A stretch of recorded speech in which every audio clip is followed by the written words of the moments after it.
I gotta fix that rattle too. We're fixing the rattle too, okay? Remind me, don't forget. Okay, love you. Welcome back to the channel. Today is another no coast prep day. I'm running around getting figured out. I've got to fix a new issue with Yoshi. We were taking it out last night and the starter stopped working. So we have to figure out the starter. I'm gonna put it on the rack. I'm gonna do a bolt check.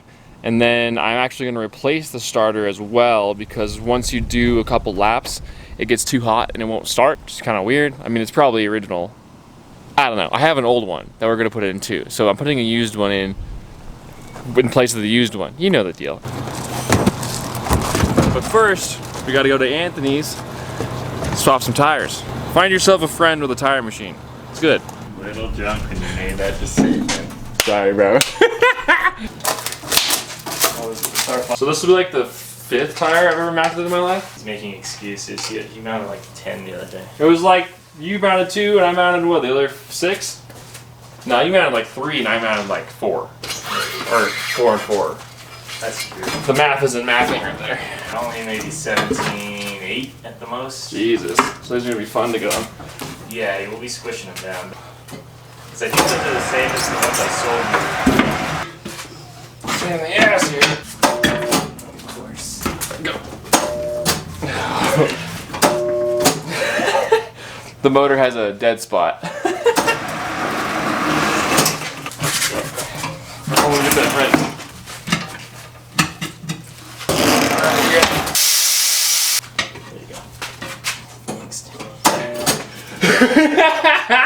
Yo.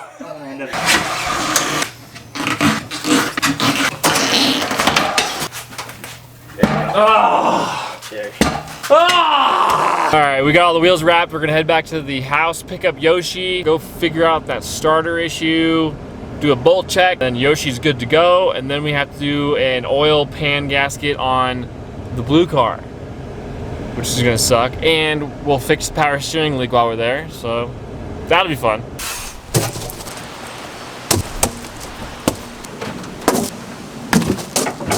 So these aren't all the tires. I actually have a new set on the blue car. I had to throw a new set on the back of this truck to get it around because I stole those tires last night so I could drive this truck around. 4 new ones that are mounted, and then I have another 4 that are unmounted. I'm gonna take those to the track and smoke them, hopefully before they explode. They are a little crispy.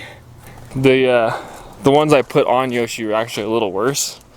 But they held up pretty good. If you look at these units, you know, they're good. All right. So, we got power, ECU turns on, everything's good, but there is no, oh my God, we have a starter. I'm gonna tell you right now, last night it did not work.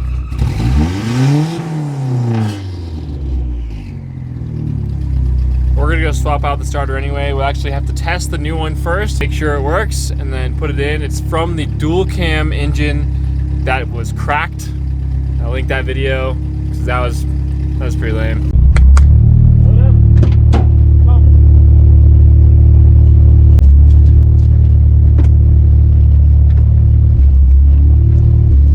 On the floor with that. Go, on the floor. On the floor.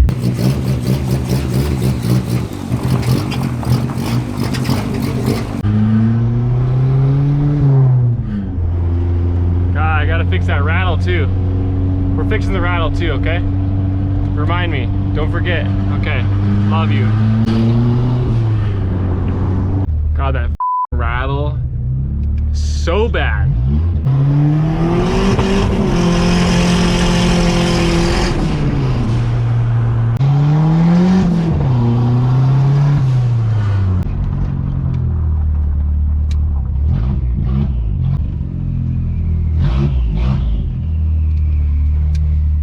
This is our new starter that came off that motor. Gonna test this, make sure it works. Take a look at the wiring for the old starter and make sure that's good, because it definitely was not working last night. And then slap this in, and then bolt check, and then get to the blue car. Let's see if we're live. Oh, buddy. Oh yeah, she good. So, it's deeper in there than I thought it was gonna be. And yeah, That's not gonna be cool. More difficult to get that out than I was anticipating, but I think we got it. Nice. Please call an ASC certified technician with installation and troubleshooting questions. This is hot. Definitely would prefer a Japanese. Yep, this is a Nissan starter. An old factory Japanese unit over a new Chinese unit any day. New used one going in. Well, for any of you wondering, the dual cam and the single cam KA have the exact same starter and the plug for the signals. Alright, so that's why it's rattling so much. We'll get this thing welded back together real quick.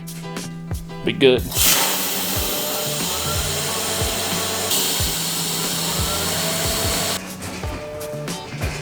There's still a rattle somewhere. I'm gonna use some exhaust wrap and some wire tie to kind of cushion the exhaust in the frame, because that vibration is driving me nuts. I think it's this right here. I made the exhaust this close because I didn't want it to hit anything when I go off track, because I do go off track a lot. So, oh no. This is old wrap left over from the headers on the race car. Oh yeah, silent, bro. Nice. I guess we have to make sure it starts, right?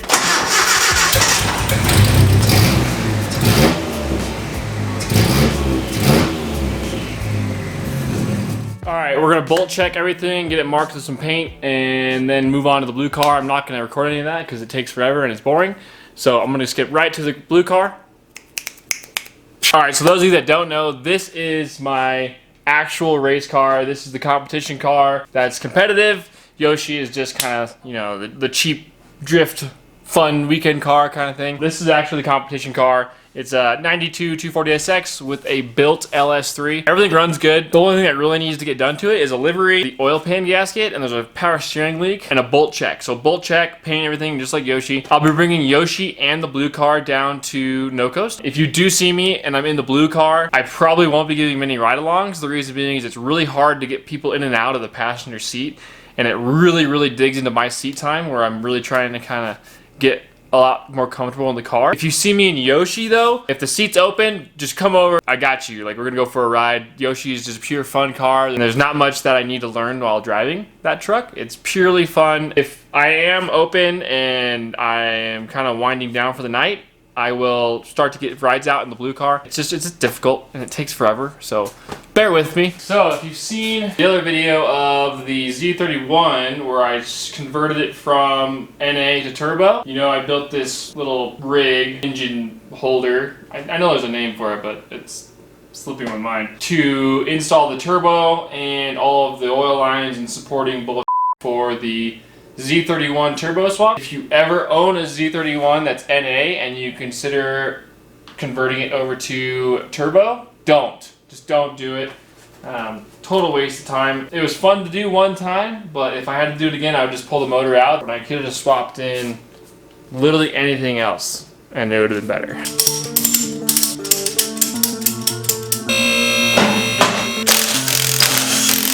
Yeah, we're still 4-lug. That's all you're gonna get to see. I'm gonna time lapse the rest of it because we're running late.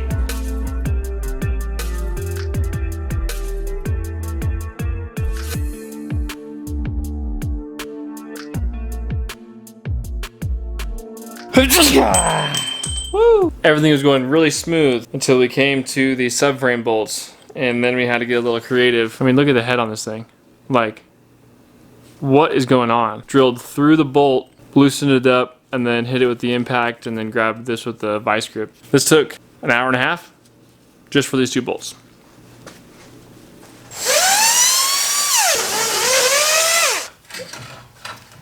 Oh yeah, she was leaking.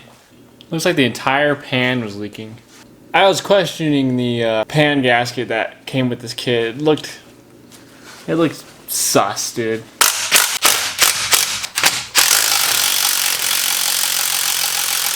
God, that didn't sound good.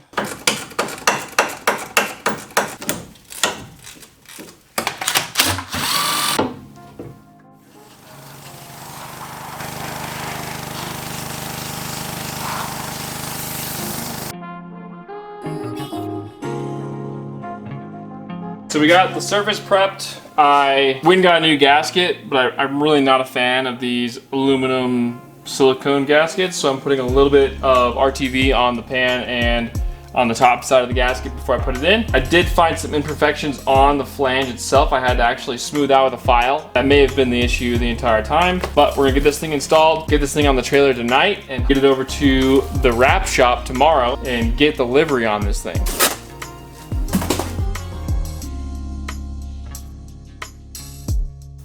Careful! Careful!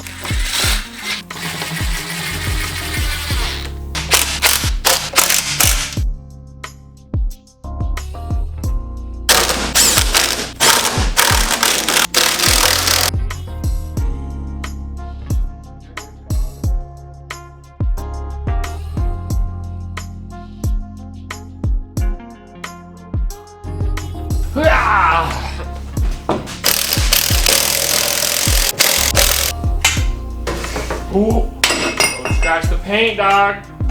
Oh. And don't forget to put oil in it. That wouldn't be good.